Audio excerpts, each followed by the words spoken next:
চলছে শ্রাবণ মাস। আর এই শ্রাবণ মাসে নীলকণ্ঠ মহাদেবের পুজো।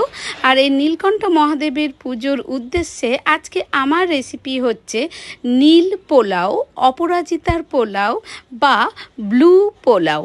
তো বন্ধুরা চলো আজকে রেসিপিটা দেখে নিই।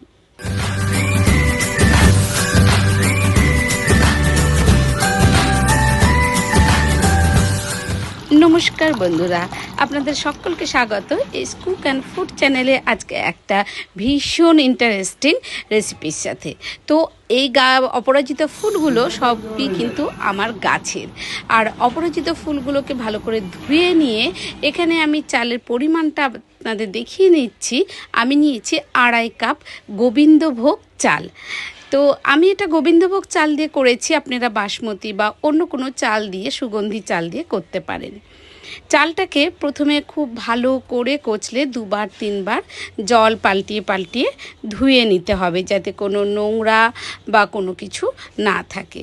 তো বন্ধুরা আমি চালটা ধুয়ে, তো আপনারা জানেন যে আমি জলটা ফেলি না, জলটা আমি গাছে ব্যবহার করি। তো আমি ভালো করে চালটা ধোয়া হয়ে গেছে।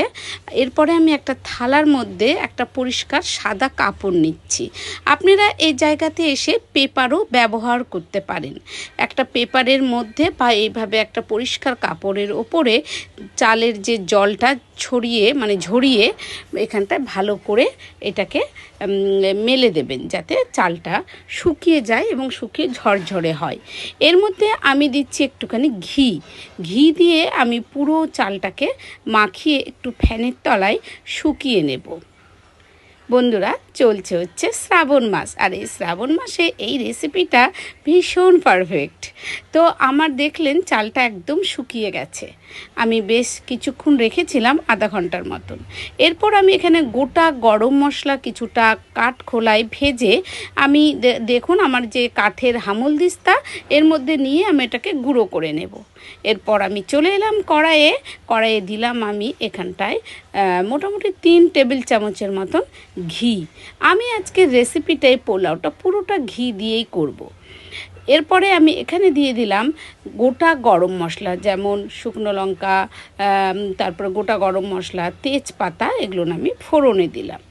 দেওয়ার পরে আমার যে চালটা শুকিয়ে ঘিয়ে মাখানো ঝরঝরে চালটা ছিল, সেইটাকে এবার আমি এখানটায় দিয়ে দেব। এটাকে আমি ভাজবো যতক্ষণ না একটা পুরপুর একটা আওয়াজ আসে। খুব বেশি যদি ভেজে দেন তাহলে আবার সেদ্ধ হবে না, আবার যদি অল্প ভাজা হয় তাহলে কিন্তু একদম পোলাওটা গলে যাবে, ঝরঝরে হবে না। তাই মাথায় রাখতে হবে বন্ধুরা, যাতে পুরপুর আওয়াজ হলে এটা নামিয়ে নেবেন। এরপরে আমি পোলাওয়ে কাজু কিশমিশ দেব, তাই আমি কাজু কিশমিশটাকে হালকা করে ভেজে নিলাম। অনেকেই ভাজা পছন্দ করেন না, তারা না ভাজলেও চলবে।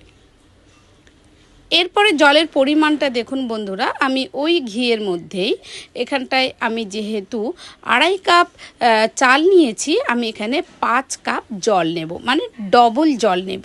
নেওয়ার পর আমি যে অপরাজিতা ফুলগুলোকে ধুয়ে পরিষ্কার করে রেখেছিলাম সেইটা দিয়ে আমি এবার ঢেকে দিলাম।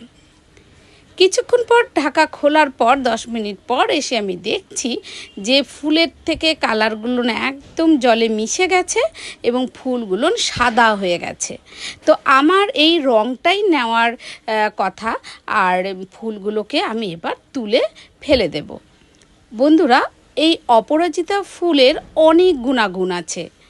যাদের গ্যাস অম্বল হয়, এই অপরাজিতা ফুলের চা বা অপরাজিতা ফুল দিয়ে এভাবে পোলাও বা ভাত বা কোনো কিছু অপরাজিতার জলটা ফুটিয়ে এমনিতেও প্লেন যদি কেউ খায় তাহলে কিন্তু খুব ভালো, গ্যাস অম্বল তার একদমই হবে না।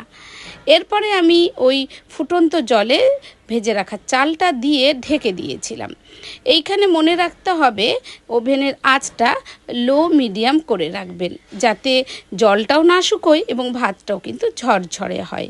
তো আমি মোটামুটি এখানটায় 15 মিনিটের মতন রেখেছিলাম, তারপরে কিন্তু আমার ভাতটা একদম ঝরঝরে হয়ে গেছে। তো পোলাওটা দেখুন কিছুক্ষণ আরও আমি কিন্তু দমে রাখবো, মানে আমি আঁচটা দেব না, মানে ওভেনের আঁচ থাকবে না, কিন্তু এই গরম ভাপেই এইটা কিন্তু মানে সেদ্ধ হবে, এবং যে হাফ সেদ্ধ আছে সেটা সেদ্ধ হবে, চিনি টিনিগুলো সব গলে যাবে। তো বন্ধুরা দেখুন, আমি এখানটায় দিয়েছি পরিমাণ মতন চিনি। আমি এখানটায় 1 কাপ চিনি ব্যবহার করেছি। আপনারা যদি মনে করেন চিনিটাকে স্কিপ করবেন তাহলে করতে পারেন। এরপরে আমি কাজু কিশমিশটা দিলাম, দিয়ে আমি এখানটায় যে গরম মশলা, গোটা গরম মশলাটা যে আমি হামলদিস্তায় থেতো করেছিলাম সেটা দিলাম, আর দিয়ে দিলাম এখানটায় আমি আরেক 2 চামচের মতন ঘি দিয়ে এবার আমি ভালো করে নেড়ে এটাকে দমে রেখে দেব। আপনারা যদি মনে করেন একটা কোনো জল পাত্রে জল দিয়ে তার উপরেও এভাবে রেখে ঢেকে দিতে পারেন, কিন্তু আঁচ দেবেন না। তো আমার রেডি হয়ে গেল একদম খুব ঝরঝরে এবং খুব অল্প সময়ের মধ্যে টেস্টি টেস্টি অপরাজিতার পোলাও বা নীল পোলাও বা ব্লু পোলাও।